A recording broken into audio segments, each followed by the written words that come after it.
we will see 12th SSC Biology Part 2 Reproduction in Lower and Higher Plants. In this video, we will discuss about vegetative reproduction or vegetative propagation, which is a type of asexual reproduction. In previous video, we learned about asexual reproduction, which occur without involving two gametes. And the progeny will be genetically identical to their parents. Now, what is meant by vegetative reproduction? Plants reproduce asexually through their vegetative parts like roots, stem, leaves or buds. Is called as vegetative reproduction, means the reproduction which occur with the help of vegetative parts like roots, stem, leaves. New plants are genetically identical to their parents. Vegetative propagation is divided into two major parts, natural method and artificial method. In this video, we will discuss about the natural method, which is given on page number 1 briefly into the bracket in your book. But according to 12th syllabus, you must have to know each and every point clearly. So I explain this method first. Later on in the next video, we will discuss about the artificial method. Now, what is the natural method of vegetative reproduction?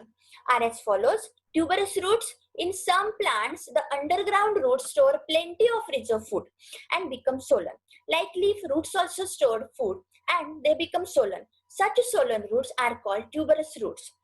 On the surface of these roots, the buds are produced. They will sprout and form a leafy shoot. These leafy shoots and these sprouting buds get separated and planted for a commercial cultivation. Means to increase the number of generation of this plant. The tuberous roots are advantageous, may be produced in singly or in a cluster, are called simple tuberous and fasciculated tuberous roots respectively. Simple means the tuberous roots which are in single form, and fasciculated means which are the tuberous roots which are in a cluster form. For example, we take sweet potato. Tuberous roots are singly at the node of creeping stem. Creeping means the stems are spreading along the ground. They are irregularly swollen. These roots are irregularly swollen, means somewhere it is thin and somewhere it is thick.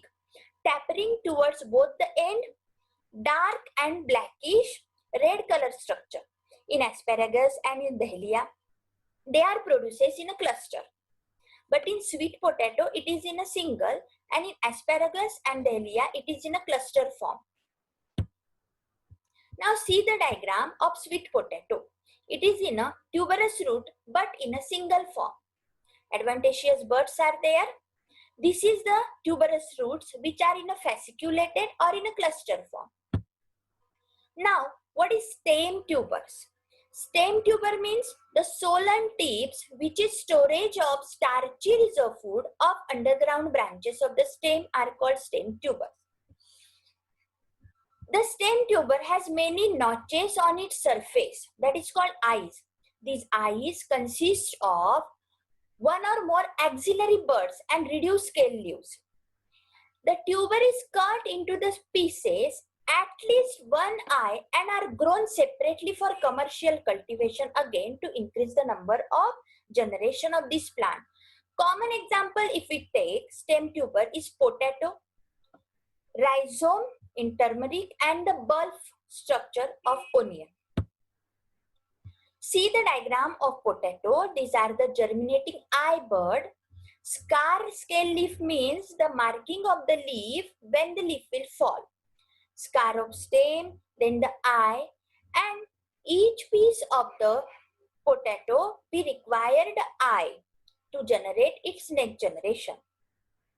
This about the rhizome, the foliage leaves intact, and the bulb formation in the onion. Now, what is runner? Runner is a slender. Slender means thin. Prostrates means spreading on the ground. And subaerial branch which creeps horizontally on the soil. It is produced by the plant like cynodon, dubgrass and oxalis. In the Marathi, this dubgrass means the durva and oxalis means the lawn grass. Suppose this is a parent plant and the runner is produced from the parent plant to increase the number of generation. So this is the plant. Again, this plant will produce a runner with the help of the internode, node and internode, and The runner will spread on the ground in all direction to increase the number of this plant. Now, what about the leaf? Vegetative part leaf is also using for the vegetative propagation. So suppose we take the example of plant like bryophyllum and the begonia. Vegetative propagation in this plant will take place with the help of their leaves. See, such type of leaves will be there in bryophyllum and begonia. Now, in bryophyllum, new plants are formed from the leaves only when leaf is separated from the main leaves and will fall on the wet soil. And in begonia, suppose we take this leaf bud form on the surface of the main leaf, they will detach from the main leaf and fall, and they will produce the next generation of the plant. So in this video, we discuss about the vegetative parts or for the vegetative reproduction to increase the generation of the plant.